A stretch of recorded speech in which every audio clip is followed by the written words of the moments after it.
Hola a todos, estamos en la redacción del diario.es. Tenemos el placer de que nos acompañe Alba Flores, que presenta el documental Flores para Antonio, un documental que es muy especial para ti, no solo porque seas parte del propio documental como productora, como persona que está dentro contando a tu padre, además. Primero, gracias por venir al diario.es. Y segundo, ya que te lo hemos preguntado muchas veces, pero ¿por qué ahora? No sé si era el momento de hacerlo. Es verdad que es una pregunta que se repite mucho y como que yo voy ahondando también en la respuesta. Y bueno, lo primero más evidente es la madurez, el haber sentido que era el momento, ahora como después de muchos procesos de terapia que he tenido a lo largo de mi vida, de poderlo hacer. También porque la madurez no solo tiene que ver con poder mirar mi propia historia y entenderla de otra manera y poderla explicar, sino también la madurez profesional, ¿no? De conocer a la gente adecuada. No creo que si no hubiese conocido a Elena y a Isaki, igual habría tenido que esperar a que llegasen otras personas adecuadas para poderlo hacer.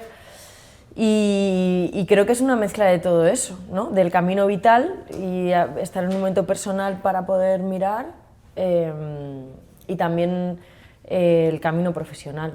Y luego yo creo que también pesa el que yo ahora soy más mayor de lo que fue mi padre en vida, y creo que ahí hay algo que... Ese punto vital es duro, de decir, ostras, yo estoy ya viviendo cosas de alguna forma o momentos que él no vivió, no sé si hay una cosa de wow. Para mí fue más duro llegar a la edad con la que se murió. Ahí sí tuve que hacer una especie de ritual con mi familia para darme el permiso de vivir más tiempo de lo que él vivió. Wow.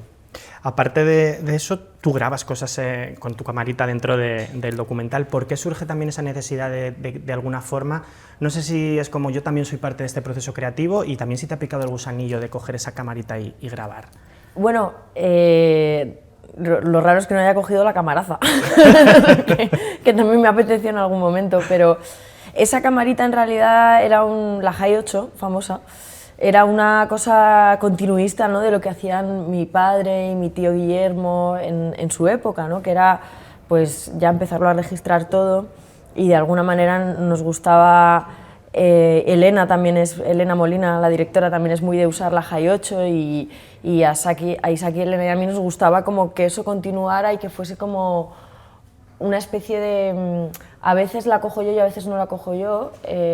La cogía Nur García, que es otra actriz y directora que también nos ayudó, y la dirección que tenía ella era un poco intentar cómo sería si mi padre me pudiera grabar a mí hoy en día, ¿no? Y eso está de manera muy sutil, no es nada evidente, pero nos ayudaba un poco a ver cuál era el punto de vista, ¿no? Desde el cual ella tenía que ponerse a grabar. Una vez dices que sí, no sé si hay una conversación sobre líneas rojas, sobre qué es lo que queréis contar, o ha sido un proceso más de ir descubriéndolo incluso por el camino. Bueno, sabíamos que había temas que eran complicados, sobre todo porque, como se ve en la película, pues yo no los había hablado con mi familia y no era consciente de que los había hablado más en terapia que con mi propia familia. Entonces, sabíamos que iban a pasar cosas y que necesitábamos mucho cuidado, porque ha sido un rodaje muy de los cuidados, ¿no? Porque sabíamos, en cuanto empezamos y vimos que emocionalmente se estaba moviendo algo tan potente, todo el mundo alrededor se puso a cuidar, ¿no? Y sí que sabíamos que íbamos a entrar ahí en esos terrenos que necesitábamos que todo el mundo estuviese muy cómoda y muy cómodo a la hora de hablar, y que precisamente no se sintiera como que hubiese líneas rojas, sino todo está permitido, y luego si alguien ha dicho algo que no quiere que aparezca, que lo diga y lo matizamos, lo vemos como, ¿no? Nunca pasó. No da la impresión, al menos. Nunca pasó. Nunca pasó. Las cosas que hemos quitado han sido más decisiones artísticas y de relato, ¿no? Y decisiones de Isaki y de Elena en cuanto al montaje, que censura no ha habido de ningún tipo. ¿Te ha hecho pensar en cómo se ha contado tanto la muerte de tu padre como, no sé si su legado, el hecho de te ha hecho pensar en lo que se había contado, cómo se ha contado? ¿Hay una cosa como de recontar desde tu punto de vista quién era tu padre? Claro, no es que me haya hecho pensar, es que lo he ido viviendo. Según yo iba cumpliendo años y ya desde muy pequeña o sea, pude vivir cómo era, que una cosa era la verdad que decíamos, o sea, lo que se decía en mi casa y digamos un poco la verdad, y otra cosa las especulaciones que venían de fuera, lo que me llegaba, ¿no?, por la prensa, medios de comunicación, por la gente y la idea que se hace la gente de las cosas, porque hay una cosa y la relaciona. Entonces sí que he crecido sabiendo que eso, ahí había algo que estaba mal, ¿no?, y que no era justo y que quería que ojalá pudiese yo enmendar de alguna manera. No sabía que podía. Ni siquiera te digo que toda esta peli, este proyecto haya nacido de ahí, para nada. Ha nacido más bien de querer celebrar su vida y su obra y que la gente que no lo conozca lo pudiese conocer, la gente que ya lo conocía pues pudiese ir a un lugar a recordarle, ¿no? Un lugar, digamos, de imagen. Es muy bonito porque el cine tiene ese poder, ¿no? De repente de restituir de alguna forma, no sé si restituir la memoria es algo como muy grande, pero de alguna forma sí. Pues total, de conservarla, ¿no? Que es lo que en las... ¿no? Porque cuando yo veo a mi padre y a mi tío Guillermo grabar con la cámara, digo, ¿para qué lo hacen?, ¿no? Y es para conservar la memoria. Entonces, bueno, esto es más o menos lo mismo, pero de manera un poco más, con más herramientas, ¿no? Y con gente que sabe mucho del cine detrás. Has mencionado que no habías hablado con tu familia, lo habías hablado en terapia, pero no lo habías hablado. Lo hablas y con una cámara delante, que me imagino que es el doble de... debería ser el doble totalmente, de duro. Me pasó eso. O sea, yo llegué ahí, me empecé a recibir de mi familia, esto nunca lo habías hablado con nosotras, y claro, me di cuenta y digo, ostras, lo estoy haciendo con cámaras delante. Wow, Alba, qué manera particular que tengo de hacer las cosas. Pero tenía sentido también, ¿eh? Esto lo dije en alto y entre todas ahí, analizando la situación, pensamos que yo necesitaba el vehículo artístico para poderlo hacer. Y que muchas veces también las conversaciones que puedes tener en tu casa, en la intimidad de tu casa, no son tan a vida o muerte o no son tan ¿no?, como catárticas como cuando tienes una cámara delante, ¿no? Como que hay algo de que con una cámara delante te pone en un lugar de tener que coger el toro por los cuernos, ¿no? Y que no puedes como estafar a la cámara, es muy difícil, ¿no? O intentar escaparte. Pero si un día haces una pregunta en el comedor de tu casa, sí, no, esto fue así, ¿sabes? Es más fácil escaparse, incluso para mí misma, ¿no?, de una conversación. Viendo muchos de los materiales de archivo que hay en el documental, sorprende, yo creo que desde ahora, cómo hablaba tu padre abiertamente de las drogas, además en primera persona, no lo esquivaba de ninguna forma. ¿Eras consciente de cómo él había afrontado incluso en los medios ese tema? ¿Y piensas que ahora mismo hay mucho más, no sé si tabú, miedo a afrontar ciertas cosas? En el documental se habla abiertamente, absolutamente también, pero... O sea, pienso que él era una anomalía dentro del momento, pero esto lo sé ahora porque, a ver, sí, yo era bastante consciente de que mi padre había sido muy, ¿cómo te diría?, muy natural siempre ante los medios de comunicación y con muy pocos tapujos a hablar de las cosas, ¿no? Era un tío bastante transparente, pero no sabía hasta qué punto ni cuánto. Claro, ha sido a raíz de este documental, de todo el trabajo de archivo que hemos hecho, porque para encontrar las entrevistas de mi padre, que hay bastantes, había muchas que sí que las había visto, pero otras, sobre todo las de radio, por ejemplo, que hemos ido a buscarlas y ha habido, ¿no?, como que las hemos curado de alguna manera y ha habido una selección y ahí sí que yo he escuchado muchísimas cosas nuevas de él, que no había escuchado nunca. Ha sido de las partes que más me han sorprendido, escucharle él hablar en su propia voz de muchos temas que a mí me habría gustado preguntarle. Y ahí sí que en esta fase era importante como ver toda su manera de hablar sobre todos los temas, porque eso es lo que nos marcaba a nosotros hasta dónde y cómo y de qué manera tratar las cosas, lo que nos ha dado una libertad enorme porque, como te digo, era muy transparente. Total, si en el documental se habla también de forma muy abierta. por ejemplo, el tema de las drogas, ¿en tu casa siempre se ha hablado o ha sido en este documental que también se ha provocado un poco al analizar esto que salga o ha habido también una libertad como la que parece que había? Con mi madre mucha, pero luego más con el resto de la familia, un poco lo que pasa con todos los temas, ¿no? Que yo no me había atrevido a ir a preguntar porque no quería, como digo en el documental, no quería abrir heridas, no quería tocar las heridas. No tanto por una cosa de un tabú social o algo así, para nada, porque mi familia en ese sentido no tiene muchos tabús, o sea, se hablan de esos temas. Lo que sí era como reparo a abrir heridas, a hacer daño con las conversaciones, eso sí. Pero sí que pienso que ahora es otro momento, o sea, quiero decir que creo que igual antes, no lo sé, no sé calibrar si se hablaba más o menos del tema de las drogas, pero sí que creo que ha habido un salto cualitativo de consciencia y ahora sabemos que eso no marca la identidad de una persona, ¿no? O que no debería. Aún así, creo que todavía deja mucho que desear, justo, ¿no? Como hablan muchos medios de comunicación, cómo se habla sobre este tema. Creo que hay una manera que estigmatiza y una manera que no, y creo que todavía estamos en la mayoría de los medios de comunicación, en la manera que sí, de los medios de comunicación y de la manera de retratarlo, o que se viene retratando en las series, total, en el cine, ¿no? Marca mucho, yo creo que marca siempre, seas quien seas, ¿no? El apellido que tienes, al final esta cosa, ¿no? Pero no sé si ser una Flores marca algo más, aunque sea por la presión, las expectativas, mediáticamente. ¿Cómo te ha marcado a ti tener ese apellido, para bien y para mal?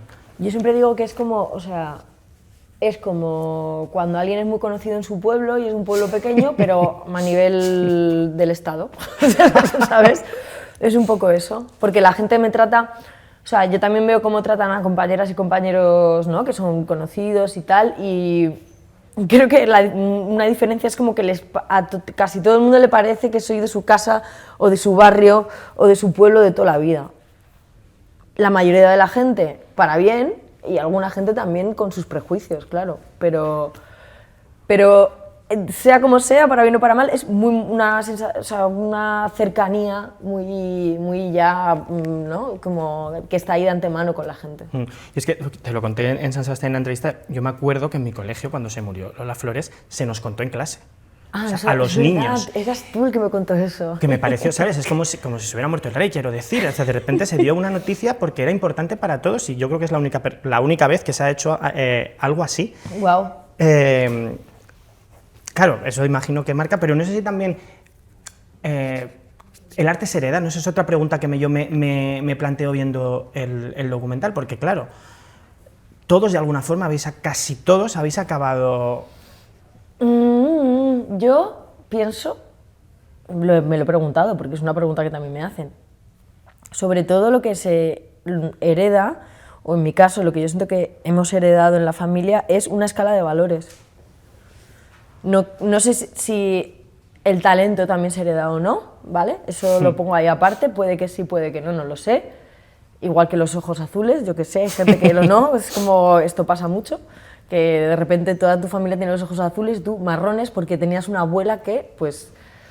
Pero sí que pienso que en mi familia nos han educado a todos o sea, nos han educado a todos en que el valor supremo es el arte.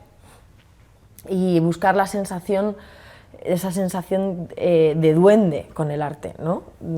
Y de que estás viviendo una cosa que realmente te emociona, te cautiva, te embriaga, ¿no? Y a varios niveles, puede ser también de manera intelectual, pero te tiene que pasar algo que no puedes ignorar, ¿no? Y creo que eso es algo que en mi familia es como el valor supremo y a partir de ahí nos han educado en eso. Entonces, de alguna manera todos nos hemos orientado hacia eso porque es lo que nos han dicho que es lo valioso en nuestra vida, ¿no? Qué bonito, porque además en un momento en el que además es lo de esto no da trabajo, no tiene salidas, no estudies esto, no estudies lo otro, es como una apuesta por lo contrario, me parece. Totalmente. Sí, de hecho yo pienso mucho que no sé si, o sea, pensando también que en la identidad familiar, ¿no? Que somos los Flores. Claro que somos una familia muy popular y muy conocida y que, ¿no? Como que esta cosa de de ahora el concepto de los nepo babies, ¿no? Pero hay algo que yo creo que es más fuerte que todo eso, y es que venimos de una, o sea, por ascendencia gitana también venimos de una tradición en la que las familias se dedican al arte, ¿no? Igual que mi abuelo del Pescailla, pues su padre era guitarrista, su abuelo era guitarrista antes de que fuese muy popular. Entonces es que somos una familia, antes que conocida y popular, gremial del arte, ¿sabes? Y creo que nos dedicaríamos al arte, nos hubiese ido como nos ha ido de bien y de ser populares, ¿o no?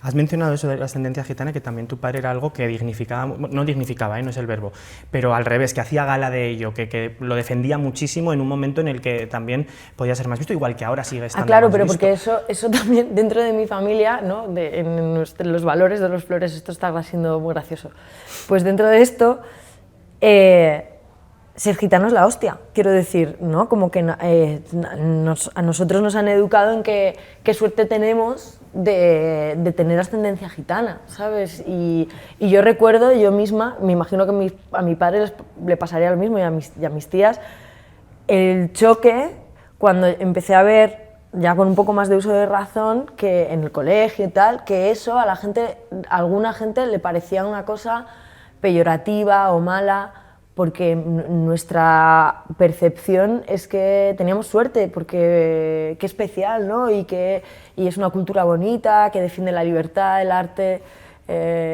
mucho el amor al prójimo también, o sea, como que los valores que a mí me han transmitido, ¿no? De la gitanidad son valores de los que me siento orgullosa. En este momento, además, yo creo que eso es una declaración de intenciones muy potente, porque no sé si has visto tú que se vaya peor en ese sentido, pero bueno, evidentemente cada vez hay menos tolerancia con el diferente, no sé si hay también una reivindicación de tu parte en este momento de que eso es, no sé si más importante, pero casi hasta más importante decir ahora, oye, sí. Sí, también, bueno, hay un auge de las ideologías de derechas bastante potente, ¿no? Y que son muy racistas. Pero luego también me pregunto cuánto de eso es verdad, porque luego, por ejemplo, ¿no? Y cuánto es una cosa que nos pasa de tener un bombardeo constante de las redes y de los medios de comunicación con esta cosa del algoritmo que siempre te lleva a lo peor de lo que está pasando. Porque luego las estadísticas dicen que España es de los países menos racistas de Europa. También la sensación que yo tengo luego cuando hablo con la gente es que sí, claro que hay un racismo residual en todos nosotros, que nos tenemos que seguir reeducando en ello, por supuesto, pero yo creo que también en este país ni tan mal, ¿no? O sea, creo que, por supuesto, o sea, aspirar a mejor es una obligación, ¿no? Pero creo que me pregunto cuánto de la sensación también como de catástrofe, ¿no? Ideológica de derechas es una cosa que tiene que ver con el bombardeo del algoritmo y cuánto es realmente lo que está pasando en la calle. Y que si nos ponemos en el pesimismo yo creo que es peor, ¿no? Casi hay que proyectar algo de optimismo hacia el futuro, si no sí, nos... Y que luego a mí en mis propias carnes, claro que me pasa. O sea, mira, hace poco me he ido de una casa, me he mudado y el otro día cuando me iba el portero me decía, oye, y ni un problema has dado, ¿eh? Y yo, pues no he dado ningún problema. Eta dice, yo lo sabía, dice, pero claro, hay algún vecino que me dijo, hombre, esta que es de los Flores, ¿sabes? Pues verás, nos va a tener aquí todo el día haciendo fiestas, ¿sabes? 3 días de fiesta y tal. No es por ser de los Flores, es por tener ascendencia gitana, ¿sabes? Esto ya me ha pasado otras veces, ¿no? Como que se presupone eso. Eso es, como diría mi amiga Silvia Agüero, me han racismeado un poco, ¿no? Sí. Bueno, sí, pues claro, todavía queda, ¿no? Por hacer, pero mira. Esta gente ya opina otra cosa, ¿no? de mi familia. Mira, has cambiado a tu comunidad de vecinos al menos. Por lo menos. Escuchaba a tu tía Lolita, no sé si fue cuando presentasteis en San Sebastián, dijo, yo creo que mi hermano Antonio hubiera ido en la flotilla, me pareció increíble. Hostias. ¿Dijo eso? Sí. Wow. No lo había pensado, pero podría ser, sí. ¿El activismo o la rebeldía también se hereda o no? ¿O cómo lo llevas tú? El activismo y la rebeldía también se heredan, no lo sé, es una de las preguntas que me hago sobre mi padre, qué pensaría también sobre esta parte de mí, si me alentaría, si tendría alguna discusión con él, me habría encantado, ¿no? Como haber podido procesar todo esto y este momento también político e histórico con él, me habría encantado, habría sido súper interesante. Desde luego creo que la inquietud y la curiosidad y el hacerse preguntas, creo que, no sé, tampoco creo que se herede. Creo que mi padre, en los 8 años que le tuve presente, sí que me educó en esos valores. Porque sí que recuerdo con él que él me estimulara mucho a hacerme preguntas sobre cómo funcionan las cosas y por qué. Cuando tú te posicionas, ¿piensas en él, en el sentido de él lo haría, él estaría orgullosa? No. No, cuando yo me posiciono sobre las cosas trato de tener mi propio criterio, porque creo que eso es lo que precisamente más me inspira a él a hacer, ¿no? Y cuando uno, porque... O sea, no tendría miedo a llevarle la contraria si es lo que yo pienso. Me acuerdo mucho un artículo de un medio de derechas, cuando estrenaste Te estoy amando locamente. Sí. Que era como si tú hubieras dirigido la película, de repente. Ah, sí. La película de Alba Flores, que tal, sí. o que solo... bueno, aparte de que estaba completamente tergiversada, ¿no? Cuando ves eso, piensas, ¿para qué me meto yo en esto? ¿Para qué me posiciono? Porque también creo que puede tener muchos factores, machismo, racismo, posicionarte. ¿Cómo vives tú algo como eso, cuando alguien te ataca tan frontalmente? Pues precisamente lo que trato de no hacer es echarme yo la culpa de que me estén atacando. ¿No? O sea, más que para qué me meto yo en esto, no, es que yo no puedo no meterme en eso, es mi vida, mis valores, mi manera de hacer las cosas.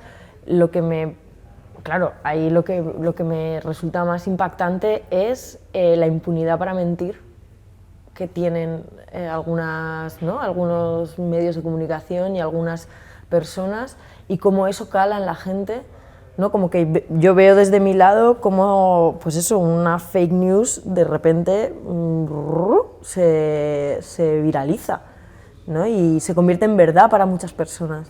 Y eso me parece increíble.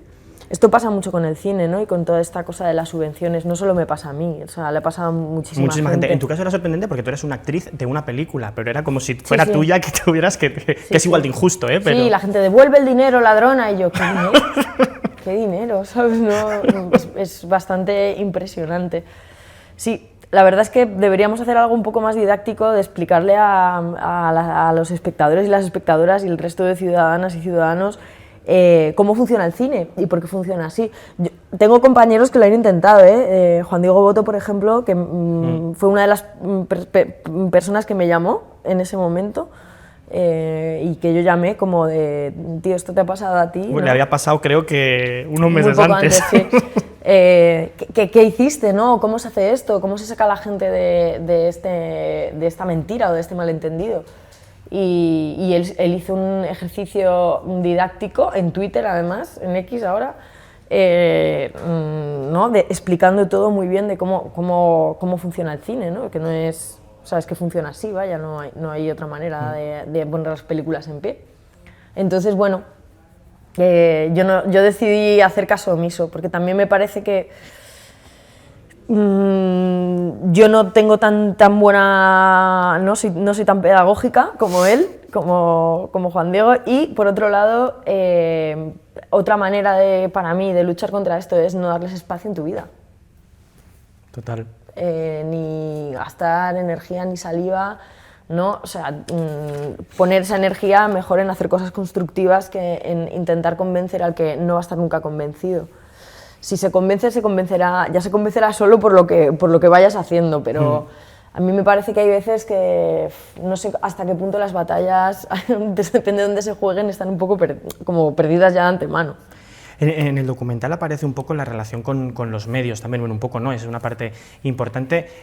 ¿Cómo ya has llevado tú esta exposición? No sé si ha evolucionado tu relación con los medios y la exposición. Claro, es muy fuerte ver que cuando tu padre estaba muriendo, a ti de alguna forma te quisieron proteger, pero claro, de alguna forma te apartaron de todo para que no estuvieras expuesta. Es duro de ver, ¿no?, que una niña se enfrente a eso de tan pequeña. Es que la prensa ha cambiado mucho a lo largo de los años. Eso también, por ejemplo, cuando estábamos haciendo la peli, mi madre, que la ha vivido desde más atrás, recuerdo una conversación de mi madre explicándole a Isaac y a Elena cómo ha ido cambiando la relación de la familia con la prensa, porque ha ido cambiando la manera de hacer prensa. Antiguamente los periodistas ¿no? del corazón, antiguamente te estoy hablando de los años 50, 60, 70, venían invitados a cenar a casa de mi abuela, es decir, eran amigos, ¿sabes? Las crónicas de sociedad de alguna manera se hacían un poco más desde dentro, ¿no? Esta cosa un poco de Truman Capote, que estaba ahí en la fiesta y escribía sobre lo que tal, porque también tenía amigos y eran como crónicas de sociedad, ¿no? Y luego empezó a haber toda la cosa amarillista de los paparazzis, ¿no? Que vino más en los 80 y los 90, que eso es lo que me tocó vivir a mí de niña y que eso, pues bueno, fue muy heavy, ¿no? Fue como una cosa bastante... ¿no? Como muy del consumo de las personas, de las carnes, de las historias, sin ningún tipo de límite. Yo eso recuerdo de pequeña, como niña, de tenerle terror, antes de que se muriera mi padre y todo. De que diera miedo, o sea, como de decir, ¿sabes? De vivir el momento de que por cualquier otra cosa que hubiese pasado en la familia tuviese que salir y hubiese mogollón de prensa en la puerta y de estresarme siendo niña, ¿no? Como de esto no quiero que pase porque antiguamente, cuando yo era niña, todavía no existía la ley de que no podíamos salir los niños en la prensa. Entonces yo he vivido salir como niña en la prensa y no me extraña que pusieran la ley, porque a mí me generaba mucha ansiedad, lo entendía como una invasión de la intimidad que yo no había pedido. ¿Te obliga a ponerte un escudo eso? ¿Tu relación con los medios crees que puede estar condicionada por todo eso o cómo es tu relación actual? Ha ido evolucionando. De hecho, ¿no? Como que venía de ahí, luego me empecé a dedicar a esto, pero no por querer la fama, sino por querer el arte. De repente me pasa que claro, las dos cosas confluyen y ahí creo que ha habido también un respeto. O sea, las veces que la prensa no ha sido respetuosa conmigo, las puedo contar con los dedos de una mano y es verdad que han sido terroríficos, o sea, ha sido como terrible. Pero se puede contar con los dedos de una mano porque creo que también había un respeto, o siempre ha habido un respeto de alguna manera también a mi propia historia, también a cómo mi madre ha querido llevar durante todos estos años mi vida y la suya, ¿no? Cuando yo era pequeña, que ella hizo un trabajo de discreción muy fuerte y creo que eso también la prensa lo respeta. Y también como al esfuerzo, ¿no? y a la carrera, a la seriedad y a la credibilidad profesional. Y yo creo que entre todo eso ahora tengo un lugar de más respeto. También ahora hemos cambiado otra vez de momento, ¿no? Ahora hay que hacer podcast y hay que hacer... Y los móviles, que también, hacer, claro. Eso lo decías siempre Javier Bardem, que antes... Ahora es que llega alguien y te graba te graba un vídeo, te hace una foto y puede estar en cualquier sitio. Es muy peligroso también. Sí, totalmente. Total. Yo, bueno, ¿cómo lo vivo eso en el día a día? De momento me sigue gustando seguir, como siempre que puedo vivir en la normalidad, yo lo elijo, ¿no? Y si me puedo hacer la persona anónima, me encanta. O sea, es como me gusta estar. Luego ya cuando no puedo, pues no puedo, ¿no? Y pues busco las maneras alternativas de hacer las cosas, pero a mí me sigue gustando ser una más en la calle y no tener que andar escondiéndome en los sitios ¿no? Aspiro a encontrar la técnica perfecta de invisibilidad. Y se consigue porque, claro, sumar ser una Flores a haber estado en una de las series que más se ha visto en la historia de la televisión en España, en todo el mundo, que no sé si es muy factible lo de la anonimidad. Ya lo sé, a veces pienso que también hay algo de esta película que es un ejercicio también como de transparencia muy grande para yo poder no ser anónima, rodeada de gente que me conoce, pero poder estar más relajada. Has dicho antes lo de coger la camaraza en vez de la camarita. ¿Te ha picado el gusanillo de contar historias? Por supuesto, ya me había picado antes. No, lo que no esperaba yo era que el primer paso para mí importante, porque también esto ha sido para mí un máster en cine, que el primer paso para mí importante fuera este proyecto y hacer este documental sobre mi padre, para nada. Ya tenía yo por ahí unas ideacas, ¿sabes? Que en un cuaderno, como de ojalá algún día poder llevar esto a cabo, ¿no?